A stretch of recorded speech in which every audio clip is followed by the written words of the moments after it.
Hello everyone, this is Fanos from 2050 Materials, and in this video I'm going to show you how to use some of our early stage embodied carbon tools. So once again, you go to the platform, you can create an account if you haven't, or you can use these without necessarily logging in. You can click on Tools, and then under Tools you will see what we call the Embodied Carbon Optimizer. Now, when I click on that, I get to this screen, which allows me to start selecting a building type. So for example, a high-rise commercial building or a fit-out project if I'm working on a fit-out project.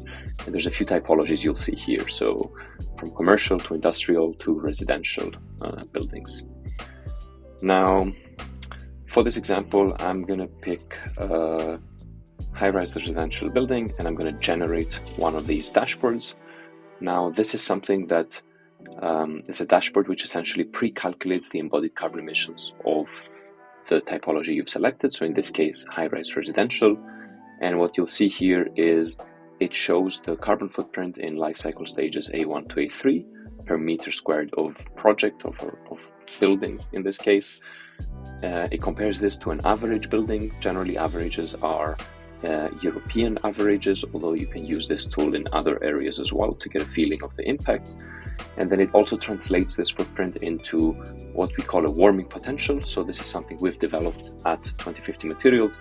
It's a metric that indicates the contribution to climate change of this specific building with the selected materials. And then finally, you will see the water footprint. So this relates to the materials used again. So this shows you how much fresh water is consumed during the manufacturing process of the materials that go into this building. And then you might ask yourself, what materials do go into this first selection? So you can start opening the filter on the side to see what material selections are defined as default. So under the substructure, you have reinforced concrete, for example, but you can always switch around these materials. So you can say, what if I use steel piles? Or I can go into the frame and say, instead of reinforced concrete, what if I use precast concrete? Or what if I use a steel frame? So all of these decisions, as you see in the graphic, kind of affect the footprint of the building. And then the idea of this tool is exactly to go through each component of the building and to see the impact of each selection on your project. And as you'll see very well once you start playing around, some things really matter a lot more to the total footprint of the building.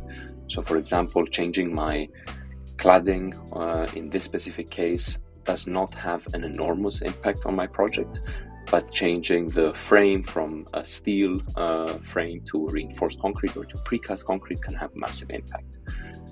Nevertheless, you do have everything included here. So from finishes to internal partitions and walls, so you can really play around and understand, what is the impact of each component of the building.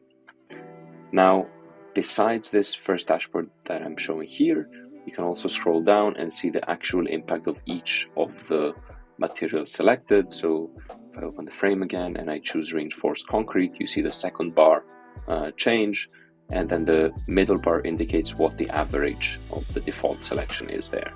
So in this case, what that means is structural steel has higher emissions per meter squared than the assumed default choice, which is the reinforced concrete for frame. Now, if I keep scrolling a little further, what you'll see at the very end of this dashboard is the ability to enter some project-specific information. So I can say, what my floor area is for this project, what the expected occupancy is in terms of people, and the expected lifetime of the project. So by doing that, I can generate what we call a building-specific impact report.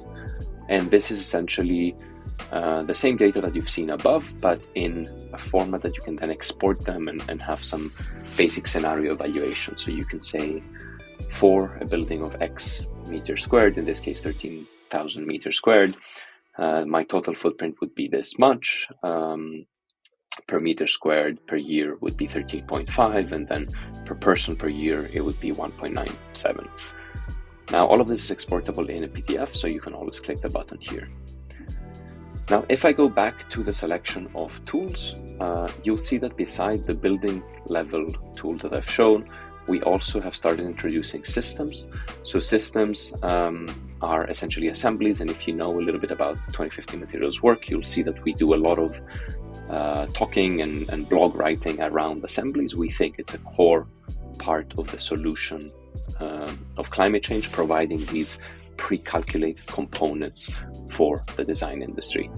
So similarly to the first tool, you can always click on a specific assembly. At the time of recording, we have external walls, but we are about to add roofs and floors as well. So there's more. There will be more on the platform when you are seeing this video, most likely. Now, if I click on generate after I've selected an industrialized facade or maybe a ventilated facade, it will generate a similar dashboard to what I've shown for the building, but this is just for 1 meter squared of this facade. And then the drop downs here are really more specific to the layers. So what that means is I can go into the very specific components of modifying my exterior finish, the support system, whether it's aluminum or steel, the insulation that is used, and I see some U values here as well. And then that gives me a good indication of how the footprint and how the performance of this specific assembly is doing. I hope this was helpful. Please do check out our tools, and we're always open to feedback. So please provide some feedback and send us your ideas and thoughts. There's always the contact button when you click on support here. Thank you very much.